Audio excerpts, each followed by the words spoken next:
Overnight, protesters at the University of North Carolina toppled a Confederate statue that had been there for more than 100 years. Demonstrators pulled down Silent Sam on Chapel Hill. It's a 1913 monument to the school students who died serving for the South in the Civil War. The state's governor tweeted that he understands people are frustrated with the pace of change, but destruction of public property is not acceptable. This isn't the first time protesters challenged the statue. It's been under fire since the 1960s.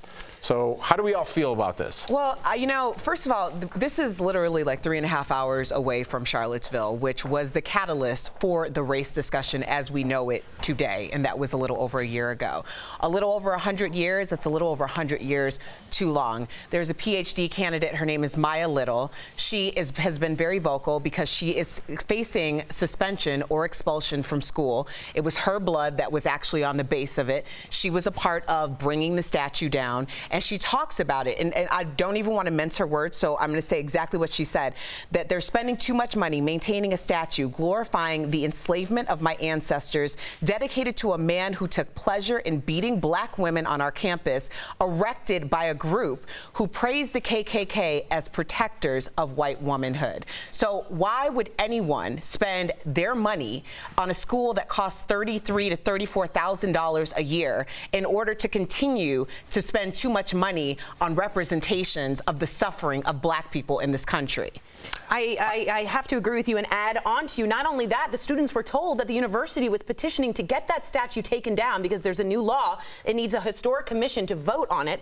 They said they've never heard from the university to ever get a petition over there, so they took matters into their own hands, which is fascinating. Here's my thing with this. I don't, and try to stay with me here because I don't want to disrespect your opinion or feelings.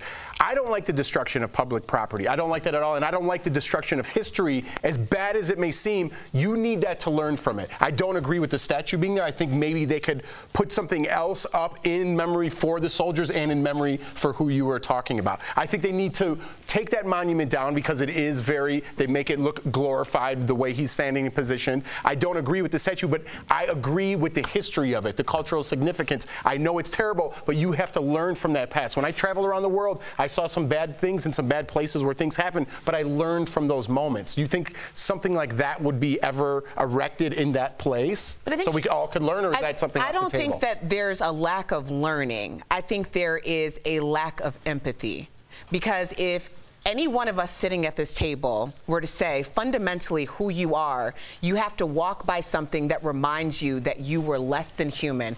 That word is referred to as chattel. So you're not even a human. And here you have this monument that is celebrating the destruction of people who looked like you, your ancestors. This was in 1913. My grandfather, my mother's father, was born in 1909. These are stories that my big mama told me. These are stories that granddaddy told me. And why not take history and not do it from the winner's point of view? We always hear it from the winner. Now, this is what happened when that statue was erected in 1913. This was the speech given right outside. I'm just going to give you a little part.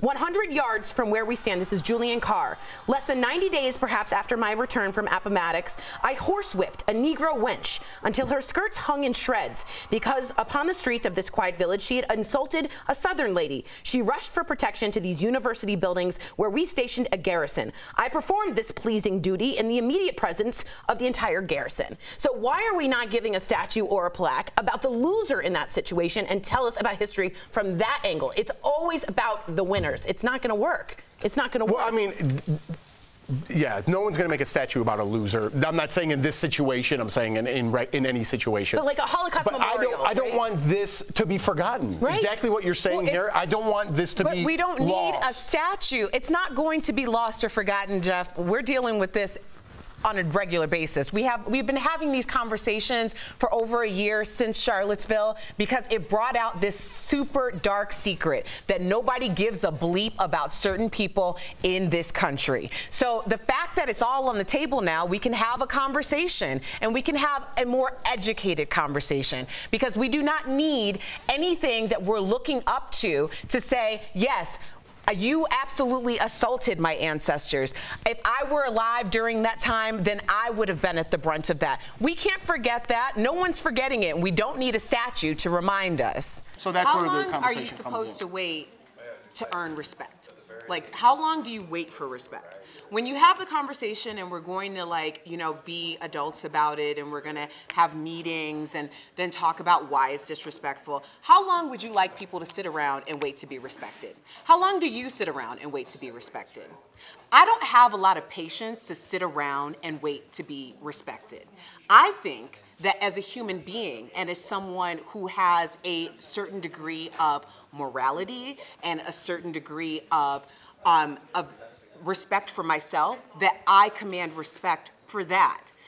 I don't understand why everything has to be a negotiation.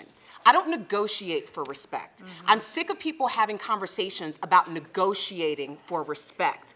Charlottesville was the catalyst for this. Charlottesville was the reason why it was uncovered that blatant, overt racism has been perpetuated in this country since the founding fathers. So no, I am not going to sit around anymore and ask for people to respect me.